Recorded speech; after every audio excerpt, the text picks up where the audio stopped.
La résilience, c'est une qualité, c'est même un talent dont tout le monde parle, qui est devenu essentiel aujourd'hui dans nos vies et pour lequel il y a plusieurs regards.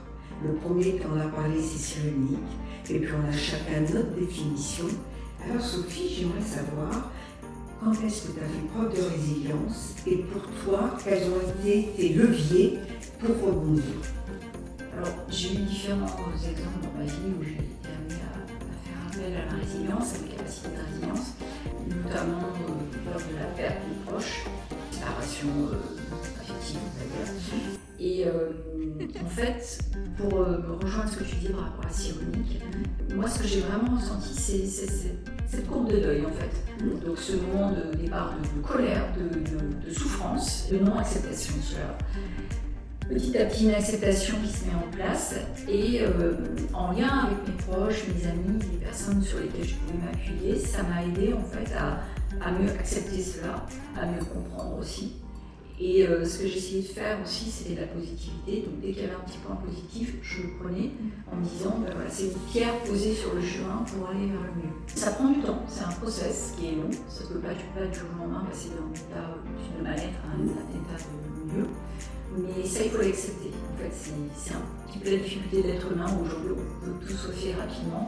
Mais justement, la résilience, passer d'un moment difficile à un bon moment, à un moment d'équilibre, ça prend du temps. Et ça, il faut arriver à l'accepter.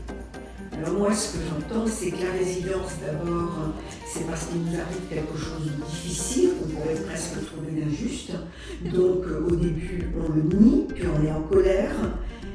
Et moi, ce que je crois, c'est qu'une fois qu'on a son pattern de résilience, ses atouts, son club de soutien, et puis ses propres ressources, et bien la première fois elle est dure, la seconde on connaît son pattern, on connaît ses ressources, on a notre propre manière d'être résiliente, et ça devient une capacité de ressort, et je pense même qu'on va être plus fort après.